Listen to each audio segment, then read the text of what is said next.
Government aims to connect all South Africans to reliable and affordable broadband by the year 2030. The project was adopted in 2013.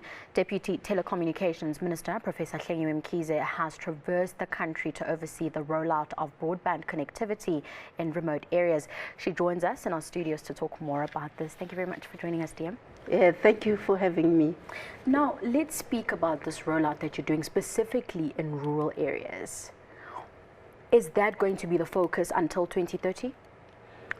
Well, hopefully by 2020 we would have connected all the schools, but it follows the President Zuma's announcement in 2014 that broadband rollout, we should, as a department, we should roll out broadband to the poorest of the poor, the most remote rural areas, starting with schools. And that really has been an amazing experience for us. Like over last week, Friday. Yes, in Mahlabatini. Take us through that journey and how that came about and what exactly being connected means in a space like that, those types of rural areas. Yeah, you know, when the announcement was made, it was really threatening to us because we thought of infrastructure, that the schools that the president spoke about are really the schools where you have to drive through the gravel road. Sometimes it's raining to get there. And those are schools where you find that the children come from the poorest families where nobody owns a computer. So we had to go through a process of really saying, through the education department, getting the list of schools in those areas.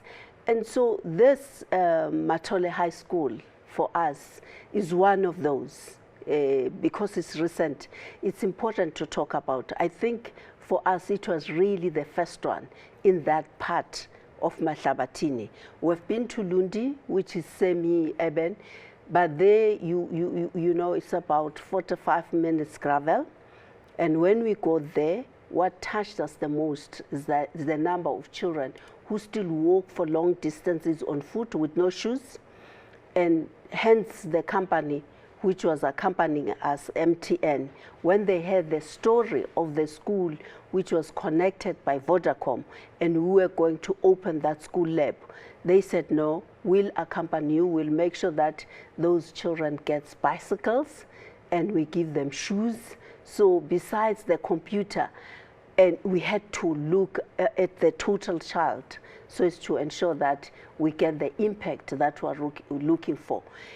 I mean, as you have said, why ICT in that environment or in that context is very, very important for us, that they get equal education, like a child in Sandton, in Stellenbosch, in East London.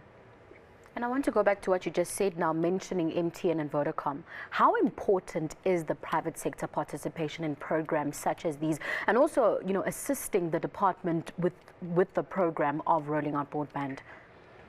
You know, we often use the NDP, the National Development Plan, Vision 2030, and say to them, look, we need to do more. They need to do more than compliance. For instance, the regulator just ask them to do the bare minimum in terms of setting up infrastructure, but through the cooperation, they've gone beyond the call of duty. There are companies now who go further to assist in loading curriculum onto the system, and they also are going beyond the call of duty to ensure that teachers, their district training, they are being trained, especially in the Eastern Cape. They've got very good programs where teachers who manages these school laboratories are also trained so that there's maximum benefit out of it. Yeah, that's really important. You have to have teachers who can be able to teach the kids how to use the computers, etc. Something I want to touch on is digital divide.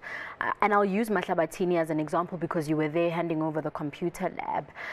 I'm sure you were able to speak to some of the students and interact with some of them. And also you go to urban areas as well where you interact with students. How big a divide is there? It's big. You know, normally if we go to an area, you start off by talking to people in the village and so on. Yes. I mean, for instance, where we were, many people were just sitting and drinking. Really, some were at home because we went early. I had a few blankets, you know. I always wanted to go around and meet people. And so most of these children, they don't have access to a computer. This was for the first time. And even teachers, they were intimidated. So we had to push the principal in terms of saying, who is going to manage the school lab? Because we realized that children were much more comfortable than teachers. But there were 2 teachers who have already been identified. And we used this to, and you know, we said a lot about education, education, education.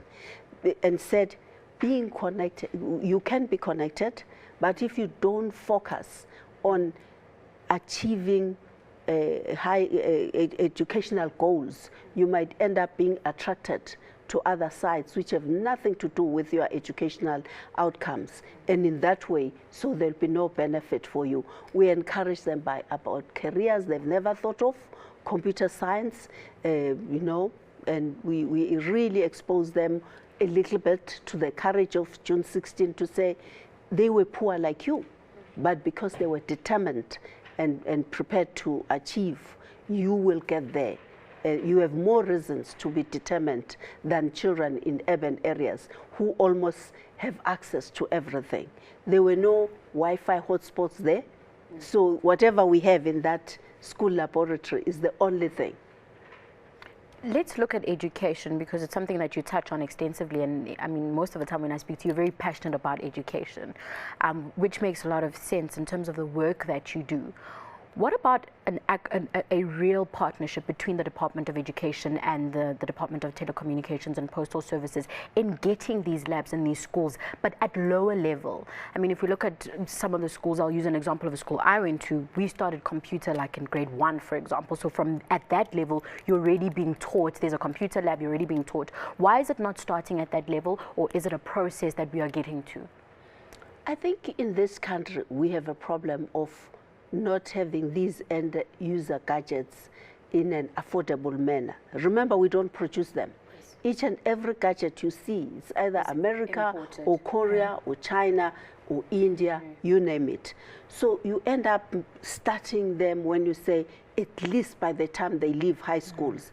But in some areas, we are talking to other companies who are looking for social projects when they come to us to say, even preschools, you know, if we are serious about early childhood development, then you must start there, computers, so that they are comfortable.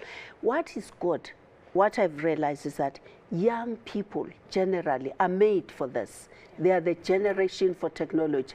And we try to show them how important it is for skills for tomorrow, and also for jobs for the future, and that they do not know We're about. running out of time, but just briefly, South Africa and China have recently committed to strengthening cooperation within the ICT space. How is that world unfolding, just briefly? Well, you know, we have an ongoing interaction, and one of the things we are talking to them about how we want to intensify broadband rollout to rural communities, and also strategies to get into the 4th industrial revolution, whereby we should look at economies of scales and ensure that we have smart cities and smart villages. And for that, we need the technologies that they already have as a luxury, which you find in each and every household. Prof, we're always impressed by the work that you do in your department. Thank you very much for joining us. Thank you for having me.